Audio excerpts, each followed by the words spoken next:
എങ്ങനെയുണ്ട് കാര്യങ്ങൾ? അടിപൊളി. അതെനിക്ക് മനസ്സിലായി, ഇതൊക്കെ ഫിറ്റ് ചെയ്ത് വന്നപ്പോഴേ. അയ്യോ പ്രൊഫസർ ഉദയവർമ്മ തമ്പുരാനല്ലേ? വരൂ വരൂ വരൂ. മനസ്സിലായി സംഭവം പൊളിച്ചടുക്കുക എന്നുള്ളത്. അപ്പൊ ബോച്ചട്ടി എല്ലാം കുഴപ്പമില്ലാതെ പോകുന്നുണ്ടല്ലോ. അടിപൊളി. ഓക്കെ. അപ്പൊ നമ്മുടെ കൂടെ നടക്കുന്ന ജനങ്ങളൊക്കെ എന്ത് പറയുന്നു? അടിപൊളി. 812 കിലോമീറ്റർ നടന്നില്ലേ? ഓടി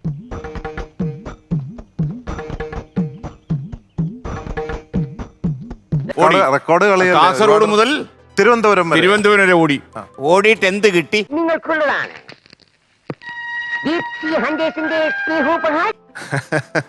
ഓടിയിട്ട് എന്ത് കിട്ടി? കൊറേ ബ്ലഡ് ഡൊണേഴ്സ് ബാങ്ക് തുടങ്ങി. ഈ വക കലാപരിപാടി മാത്രമേ ഉള്ളൂ. ഇതിലും വലിയ സംഭവം നിങ്ങളൊരു അധ്യാപകനായിരുന്നു. അയ്യോ, അങ്ങനെ ഒരു അപകടമുണ്ട്. അന്ന് പഠിപ്പിച്ച കുട്ടികളുടെ അവസ്ഥ എന്താണ് ഇപ്പൊ?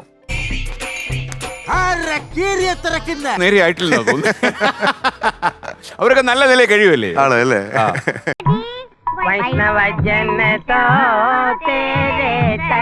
ഇപ്പൊ നമ്മള് ലോകസഭയിലേക്ക് ഒരാളെ അയച്ചിട്ടുണ്ട്. നമ്മുടെ ചേലക്കരയിലെ രാധാകൃഷ്ണൻ. സ്പേസിലേക്കോ? ചേലക്കരയിലെ ലോകസഭ ഭയങ്കരം തന്നെ. തൊട്ടതെല്ലാം പൊന്നാക്കുമെന്നാ സാറിന് പറഞ്ഞത്. തൊട്ടതെല്ലാം വിവാദമാക്കുമെന്നാ ഞാൻ പറഞ്ഞത്. അങ്ങനെയാണല്ലോ പൊന്നാക്കുക. വിവാദമാക്കിയാലല്ലേ പൊന്നാക്കാൻ പറ്റുള്ളൂ. ട്രോളന്മാരെ പേടിയുണ്ടോ? ഇല്ല ഇല്ല. പോയി വിളിച്ചോണ്ട് പോടാ. ആരെ? വന്നിരിക്കുന്നത് പറ. ആൾക്കാരല്ലേ? പിന്നെ അവരൊക്കെ പ്രൊമോട്ട് ചെയ്യല്ലേ? ബോബി ചെമ്മണ്ണൂരിനെ അവര് വ്യക്തിപ്രഭാവം ഉള്ളതാക്കി മാറ്റിക്കൊണ്ടിരിക്കുക. ആരാടാ അവിടെ? കൊട്ടാരം വീടുന്ന പറഞ്ഞത്. ആര്? ഈ കൊടക്കമ്പിയ. സൂര്യനിൽ നിന്ന് വൈദ്യുതി ഉണ്ടാക്കണമെന്നാണ് ബോബിയുടെ ആഗ്രഹം എന്ന് പറഞ്ഞു. അതെ അതെ. ഇപ്പോഴും ആ പ്രാന്തോട്ട് നടക്കുന്നത്.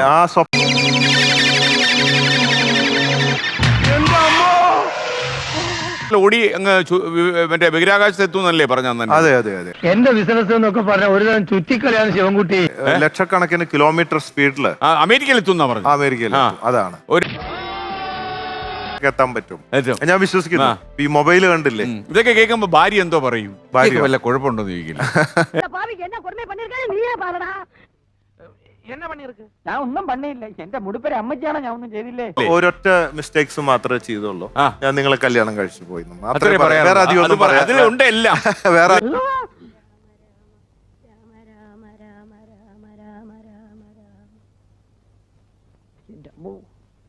ആളുകൾ പറയും ഒരു പുരുഷന്റെ വിജയത്തിന് പിന്നിൽ ഒരു സ്ത്രീ ഉണ്ടെന്ന്. നമ്മുടെ വിജയത്തിന് പിന്നിൽ എത്ര സ്ത്രീകളുണ്ട്?